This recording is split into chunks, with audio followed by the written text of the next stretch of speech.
So, brand new sheet here.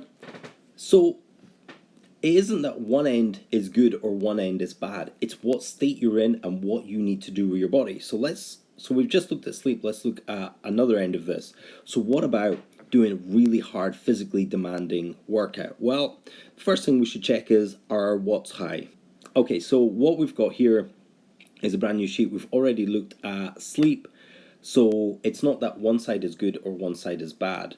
What we're going to be looking at now is on the other end of the scale where you're doing something more physically demanding. So it's about picking the right state or trying to align the right state for the right action of what you're wanting to achieve in that hour, that week, that month, that day.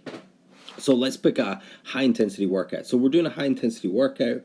Our movements is high. We're producing a lot of power. We're producing a lot of watts.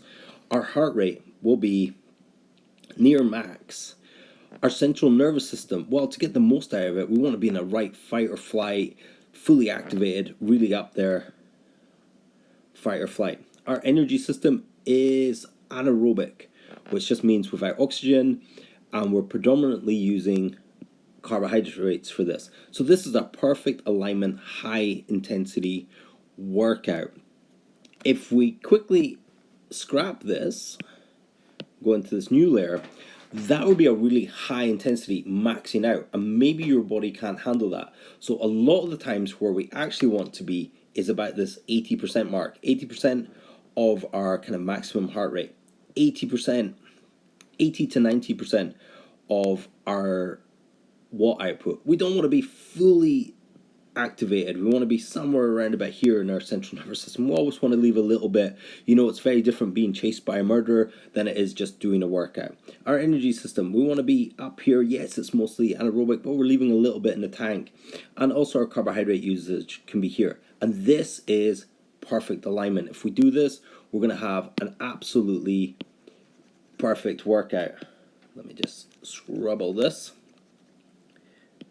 The other thing we can also be doing is, what if we're doing this high intensity workout, our heart rate's getting near max, our central nervous system is getting activated, but we've not eaten enough carbohydrates, so we're down here in this fat burning mode.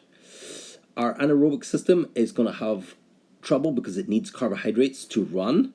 What's going to happen is our body's going to leak carbohydrates because the need here is here. Our need for carbohydrates is here, but we've only fueled to here. So what's going to happen is this sympathetic nervous system is going to have a little chat with your body and cause you to leak some carbohydrates into your system. Just because you haven't eaten any carbohydrates doesn't mean you can't make carbohydrates.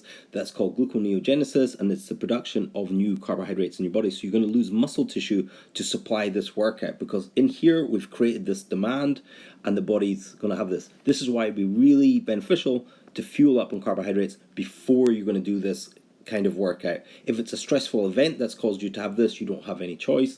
But if you do have a choice and you've got a planned workout at say 6 o'clock, maybe 4 or 5 o'clock, you want to dump some carbohydrates into the system.